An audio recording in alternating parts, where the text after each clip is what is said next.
Hello বন্ধুরা, তোমরা সবাই কেমন আছো? আশা করি ভালো আছো। আর আমিও ভীষণ ভালো আছি। চলে এলাম ছোট্ট একটি মিনি ব্লগ নিয়ে। এদিকে দেখো সন্ধ্যাবেলায় নিয়ে এসছে বাজার করে, আর বাজারের মধ্যে এনেছে চাল আর হচ্ছে বেগুন।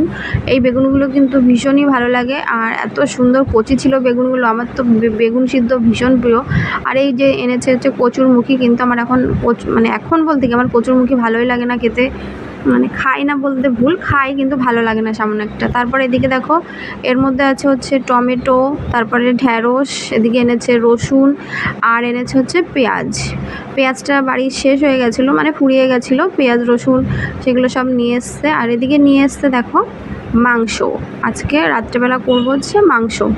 আর একটু ঠান্ডা ঠান্ডা পড়েছে, তার জন্যই ভাবলাম যে আজকে একটু মাংস করা যাক। কেননা এই গরমের মধ্যে কদিন হচ্ছে যে মাছ মাংস বেশি কিছু খাওয়া যাচ্ছে না, গরমে ভারী বিরক্তি লাগে। তা আজকে একটু বৃষ্টি হচ্ছে বলে ভাবলাম মাংস করি। আর এদিকে দেখো আজকে রান্না হবে মাংসর। এদিকে দেখো আগের দিন একটু সবজি নিয়ে এসেছিলো, সবজি বলতে কি আলু আদা লঙ্কা, এগুলো তো এখন প্যাকেট থেকেই নামাইনি, এগুলো সব এখন গুছিয়ে গেছে, তারপর রান্না বসাবো। এখনের মতন এই পর্যন্ত। ভালো লাগলে সাবস্ক্রাইব লাইক কমেন্ট করে দিও। টাটা।